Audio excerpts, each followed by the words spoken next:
From the holiday coast, there's dark The brown 9 eyes and a finalists in matching the 2KO suntan Eveready complexion. Beach Girl contest Louisa represented Shapley, spots from Bega on the south 36, coast 25, to she Surfers works in the New Paradise Yamba on the shopping Gold fair for the Coast. supermarket Judged company. on personality, deportment Lovely and, ladies of like course, you, Louise. I think beauty, it's a great the girls attraction. have Would you please already welcome won the their new regional finals. finals. What made you enter? The large crowd enjoyed the parade and offered local support for Newcastle's entrant, 19-year-old Leanne Payne.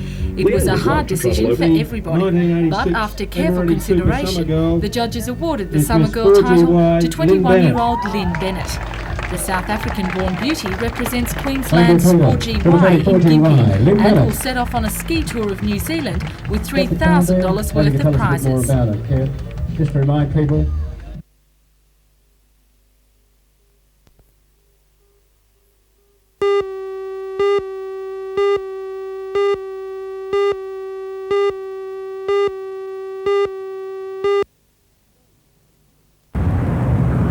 Today was day 2 of the championships, which is considered the strongest tournament outside the metropolitan area. This year there were over 250 entrants, playing in the 35 events and vying for the $4,000 prize money. Much interest is in whether defending champions Peter Doohan and 16-year-old Tracy Moyle can retain their titles.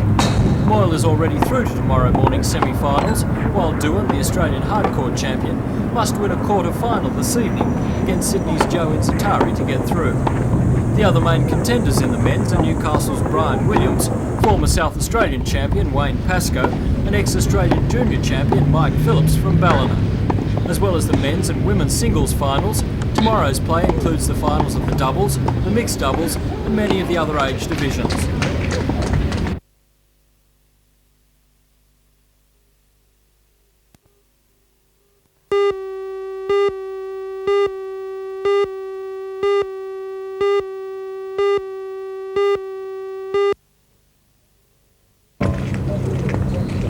Nash set a new course record today with a 65. The previous record was 66, held jointly by Todd Power of Brisbane and Chris Longley of Pymble. American Kurt Byram had a 64, but with preferred lies. Nash shot 3 consecutive birdies midway through the front 9 and parred the rest, then eagled the 10th and had 3 more birdies and a solitary bogey on the back. He leads on 8 under the card from Englishman Peter Baker, who had 1 under today to be 3 under after 36. American Keith Goyen had a disastrous day and returned an 81 and will miss the cut for the final 36 holes that will be played tomorrow.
Throughout the Hunter, the 1986 wine harvest began in earnest today. So far it's been an exceptional season, but with the harvest lasting for the next 6 weeks, just how good a year this one will be all depends on the weather. Join Ray Deneen and John Church for all the news tonight at 6.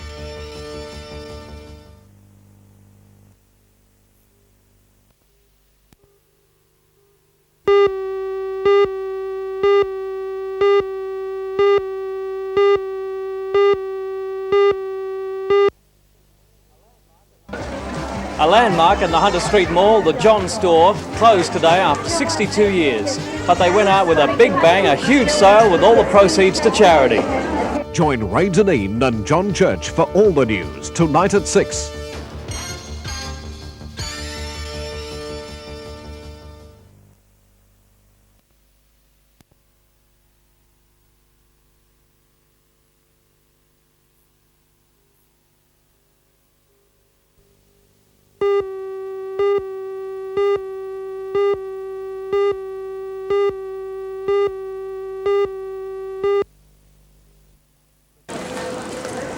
The John store has been a part of Newcastle retailing since 1923. The fabric and women's clothing store was opened by David John, but was bought by the Davies family in 1931. Next Friday, the building officially becomes the property of a Gold Coast developer, Todburn Proprietary Limited, and it's likely the ground floor at least will be a retail outlet with new tenants to be announced soon. The Davies family couldn't come to a suitable agreement over leasing the shop space, so have decided to move out and consolidate their shops at Hamilton and Charlestown Square. The last great sale saw the shop overrun with bargain hunters, buying everything from fabrics to fashion accessories. It wasn't only stock sold today, some of the fixtures went as well. Coat hangers were a favourite purchase at 10 for 50 cents, and some dresses were almost being given away. Ladies, dresses $5 over here now to clear out. All proceeds to the Salvation Army. The Davies family decided to offer the day's takings to the Salvation Army, and by lunchtime the clearing had amassed an amazing $25,000. And in true Salvo spirit, they returned the favour by giving a lunchtime concert on the ground floor. One of the store's directors, Justin Davies, was an early advocate of the Hunter Street Mall. For 12 years he was chairman of the Newcastle City Promotion Group, and it was with some regret that his company decided to move from the site in Hunter Street, which had seen so many changes.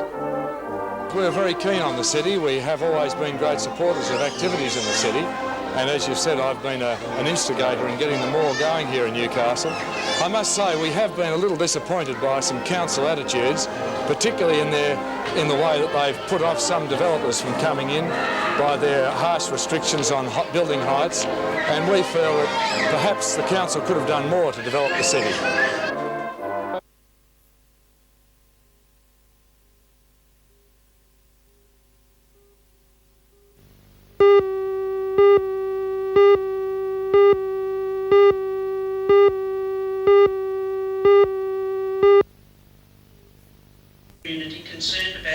A large crowd of residents turned out to voice their concern for the future of the Lake Macquarie Community Centre. However, the matter was deferred to a future council meeting. The Community Centre and Information Service has been operating in the old council chambers for the past 5 years, and since then hundreds of community groups have used the building rent-free. Spokesman for the Management Committee Pam Tesh says that the council is closing down the centre because they say it's a financial loss. The building has been up for sale for the past 3 years. Now the council is trying to lease the premises. Last December, the Management Committee found out they were in debt $20,000 to the council, an accusation which is questioned. Well, we don't believe the committee owe the council anything. Funding all comes from Youth and Community Services, and the fact that the council won't give a definite decision on the building, there's a possibility that the funding, which amounts to quite a considerable amount, it'd be over $30,000, will be lost to the area. Do you think council's squeezing you out? I feel that's their intention. And what are you prepared to do about it? They'll have to push very hard, I feel, at this stage. There's a lot of support, there's petitions all around the lake, and the ratepayers on the whole are very concerned at what council is doing and the decisions they're making.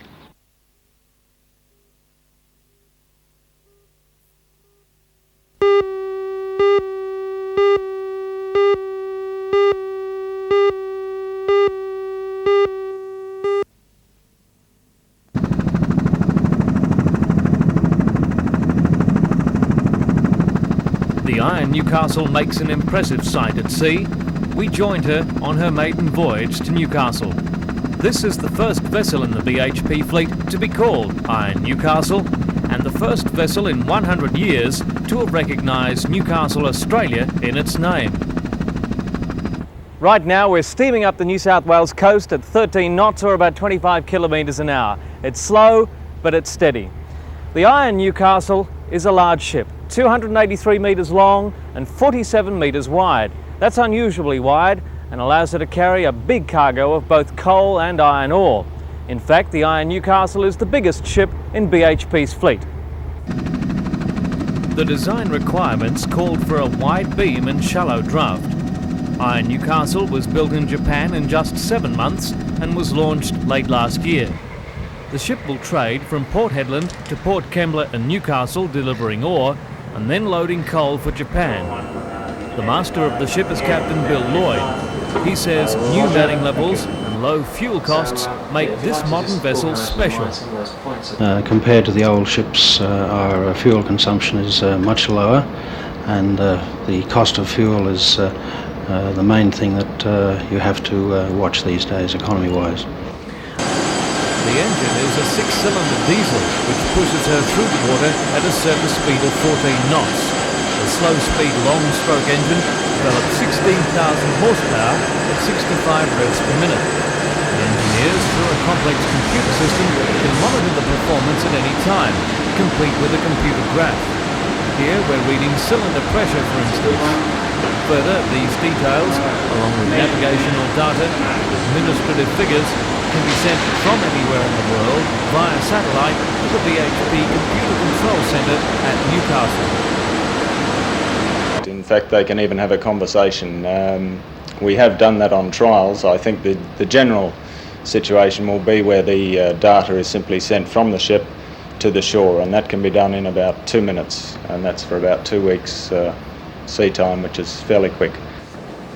Other communications are just as effective with full telephone, telex and facsimile facilities. But there's still room for the good old Morse in modern shipping. Like most ships of this size, the Iron Newcastle uses radar as a navigational aid. But as well, it's extensively using satellite navigation, and it can pinpoint its position within an accuracy of 200 metres anywhere in the world. So what do you do now? More traditional navigation techniques are of course employed as well. In fact, it's still policy to take sightings off the coast where possible. The radar spots bad weather and other ships. And from the bridge, computers even control the washing of the deck. The fine coal and ore dust is sprayed from the ship through automated water hoses. Life on board is pretty comfortable for today's seamen. Each man has a motel-style cabin with a private toilet and shower. And the food is great, and there's plenty of it. After you've eaten your fill and feeling a little guilty, there's a fully equipped gym and sauna to work off those extra pounds that a day's work hasn't.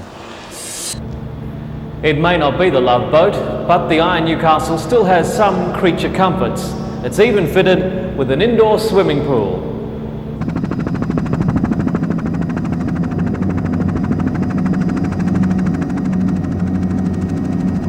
As the Iron Newcastle steamed into the harbour last weekend and past Nobby's, she broke a port record bringing in iron ore. When she leaves tonight, she's expected to break the port record for coal export. A great way to start what will be a long association with this city and a new era in Australian shipping for BHP.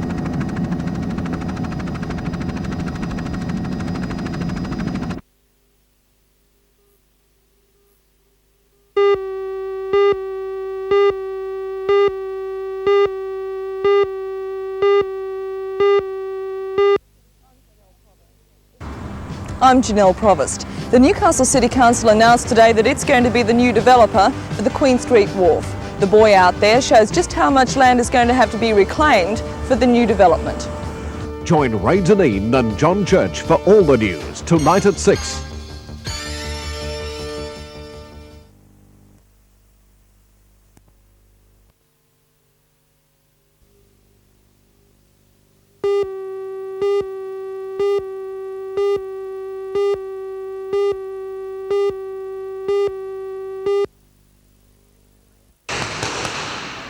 The man tipped to impress on Sunday night is featherweight Shane Knox, who worked out today at the Police Boys Club at Broadmeadow. Knox sparred a couple of rounds with flyweight state title holder Peter Mitrevsky in what was described as a light workout as they both fight on Sunday. Promoter Bill Morty has big raps indeed on the former Brisbane street fighter. I think with Shane Knox and Gary Clark, even though they're fighting the main support, it could be the fight of the night because Knox is a tremendous prospect. Well, we watched him here today and by gee, works out well for a fighter that's, well, toning down for Sunday's fight. He's very strong. Yeah, he's particularly strong, and I think his advantage is that he can take you out with either hand at any time, and he's an excitement machine, and I'm sure the people in Newcastle will appreciate him on Sunday night. You've been quoted as saying that he's the next world champion, like Fennick, perhaps. Well, I think he's as good a prospect as Jeff Fennick. As you know, he boxed in the same Olympic Games team. He's almost a mirror image of Fennick. He was a street kid out of Brisbane's Valley. A policeman took him under his wing at the Police Boys movement, got him to Los Angeles, but unfortunately that policeman had a heart attack and died just before the Olympics. When he lost a controversial decision, he came home and spat his dummy out, but he linked up with Jeff when we were there to fight Farrell. And he's now resident in Sydney, had 2 pro fights, won them both, and I'm sure you'll appreciate him Sunday. What has the reaction been to Sunday?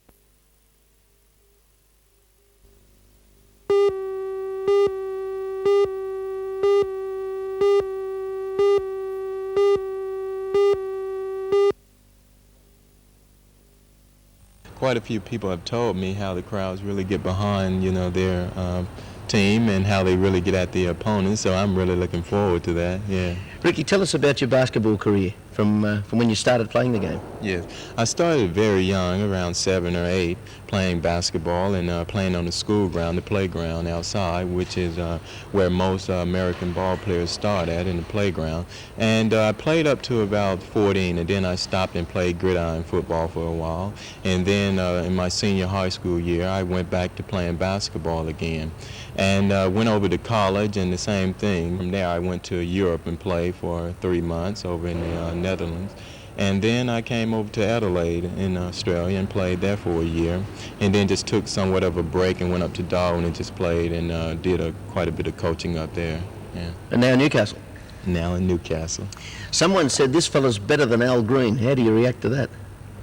Well, we seem to have quite a few grudge match, so I like to hear things like that, and I imagine he wouldn't like to hear, but we're good friends, and I think that I think I'm better, he thinks he's better, but that's the egotistic that comes along. Sure, we'll find out when Adelaide come up here to play this year. Yes, I'm looking forward to it.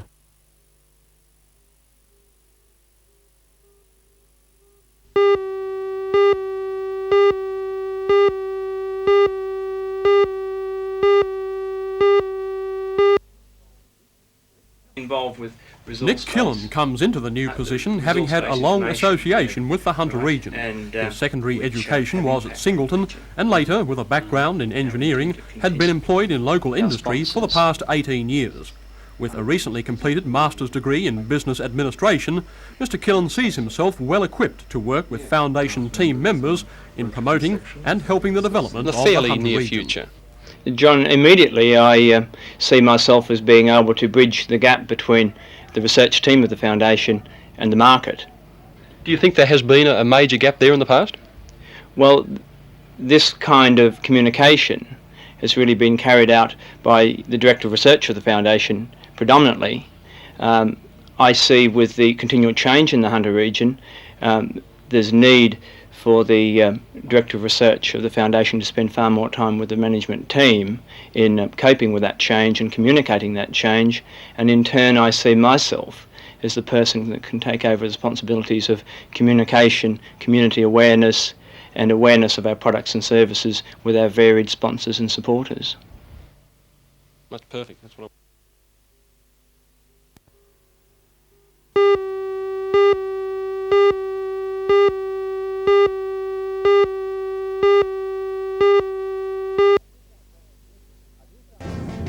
A New South Wales mission is just back from Germany and Sweden after telling Cockens and HTW that we do have the technology to produce Australia's new breed of submarines. The delegation in turn was told that the other important factor is industrial relations. Join Ray Deneen and Anna Manzoni for all the news tonight at 6.